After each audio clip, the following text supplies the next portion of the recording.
फूटे पटाखे तो कहीं नए साल पर मनाए जाने वाले जश्न, कहीं क्रिसमस पर आतिशबाजी तो कहीं चुनावी जीत पर जमकर फोड़े जाने वाले पटाखों की दुहाई दी जाती है। फिर जिंदगी की सलामती से जुड़ा मुद्दा अलग अलग मंचों की जागीर बनकर धर्मों के पांडाल की शान बढ़ाने निकल जाता है। इस बात से बेखबर कि फुलझड़ियों से लेकर बम की लड़ियों का जलना हमारे और हमारी आने वाली पीढ़ियों के लिए कितना खतरनाक है। AQI यानी एयर क्वालिटी इंडेक्स, PM यानी पार्टिकुलेट मैटर, हवाओं की शुद्धता को मापने का फिलहाल यही पैमाना है। AQI कम तो जिंदगी बेहतर, AQI ज्यादा मतलब जिंदगी पर खतरा। सामान्य तौर पर हम और आप इतना ही जानते हैं, हवा में मौजूद PM 2.5 बेहद खतरनाक होता है, क्योंकि ये पार्टिकल इतने छोटे होते हैं जिसे हम ना देख सकते हैं ना ही महसूस कर सकते हैं। ये आसानी से शरीर में जाकर खून में मिलते हैं और फिर फेफड़ों सहित कई भीतरी अंगों को नुकसान पहुंचाते हैं। एक रिपोर्ट के मुताबिक हवा में मौजूद ये अदृश्य पार्टिकल हमारी जिंदगी के दिन भी कम करते हैं। पूरी दुनिया में इसका एवरेज 2.2 साल है, जबकि दिल्ली में करीब 9.7 और उत्तर प्रदेश में 9.5 साल है। यानी कि अगर आप दिल्ली में रहते हैं तो आपकी कुल जिंदगी में से 9 साल 7 महीने कम हो जाएंगे। दिल्ली के पटाखे कितने खतरनाक होते हैं, इसे कुछ आंकड़ों के जरिए समझने की कोशिश करते हैं। 2021 में दिवाली 4 नवंबर को थी। CPCB के डेटा के मुताबिक दिल्ली में 3 नवंबर को AQI का स्तर 314 के आसपास था, जो 4 नवंबर को बढ़कर 382 पहुंच गया, जबकि 5 नवंबर को यह आंकड़ा बढ़कर 462 पहुंच गया। वैसे AQI का आंकड़ा 0 से 50 तक ठीक माना जाता है, लेकिन 400 से ऊपर जाने पर इसे गंभीर मान लिया जाता है।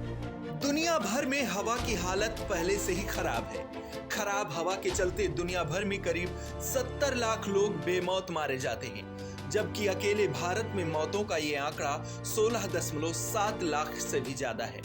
अब जबकि हवा पहले से ही इतनी खराब है, तब पटाखों की गूंज भले ही आपको आनंदित करती हो, लेकिन इंसानी समाज को इसकी बड़ी कीमत चुकानी पड़ती है। पटाखे हवा में मौजूद पॉल्यूटेंट्स को और बढ़ा देते हैं। पटाखों में मौजूद तमाम तरह के केमिकल्स हवा में मिलकर लोगों की सांसों पर ब्रेक लगाते हैं। दिवाली के मौके पर हम और आप सभी पटाखे जलाते हैं। क्या आपको पता है कि जिस सांप की गोली को हम और आप जलाते हैं वो कितना खतरनाक है? तो आइए हम आपको बताते हैं। 2932 सिगरेट जलाने पर जितना सिगरेट जलने से प्रदूषण होता है, उतना प्रदूषण सांप की एक गोली अकेले छोड़ती है। एक सिगरेट के जलाने पर PM 2.5 के 22 माइक्रोग्राम क्यूबिक मीटर पार्टिकल्स निकलते हैं, जबकि एक सांप की गोली जलाने से 64,500 माइक्रोग्राम पर क्यूबिक मीटर पार्टिकल्स निकलते हैं। मतलब एक सांप की गोली जलाना 2932 सिगरेट जलाने के बराबर है। वहीं 1000 बम वाली लड़ी जलाने पर 38,540, हंटर बम जलाने पर 28,950, फुलझड़ी जलाने पर 10,390, चक्री जलाने पर 9,490, अनार जलाने पर 4,860 PM 2.5 का उत्सर्जन होता है। इस बात से आप अंदाजा लगा सकते हैं कि एक पटाखा भी पहले से प्रदूषित वातावरण के लिए कितना खतरनाक है। पिछले साल सुप्रीम कोर्ट ने दिल्ली NCR में बढ़ते प्रदूषण को इमरजेंसी बताते हुए कहा था कि पटाखों की बिक्री और इस्तेमाल पर पूरी पाबंदी नहीं है।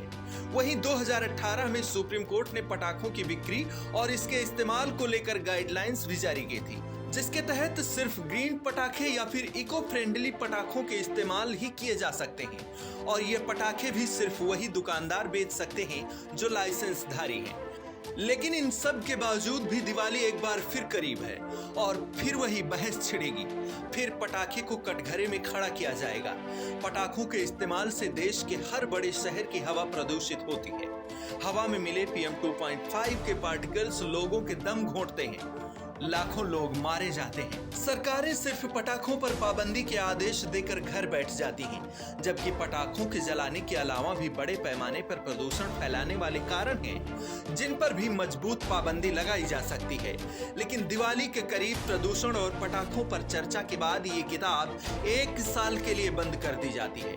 हाँ, पराली जलाने को लेकर सरकार जरूर सख्त हुई है। दुनिया भर में फैल रहे प्रदूषण को रोकने की हमारी और आपकी जिम्मेदारी है, इसलिए हम बहस में न पड़कर सिर्फ अपने आने वाले भविष्य की चिंता करें तो बेहतर होगा।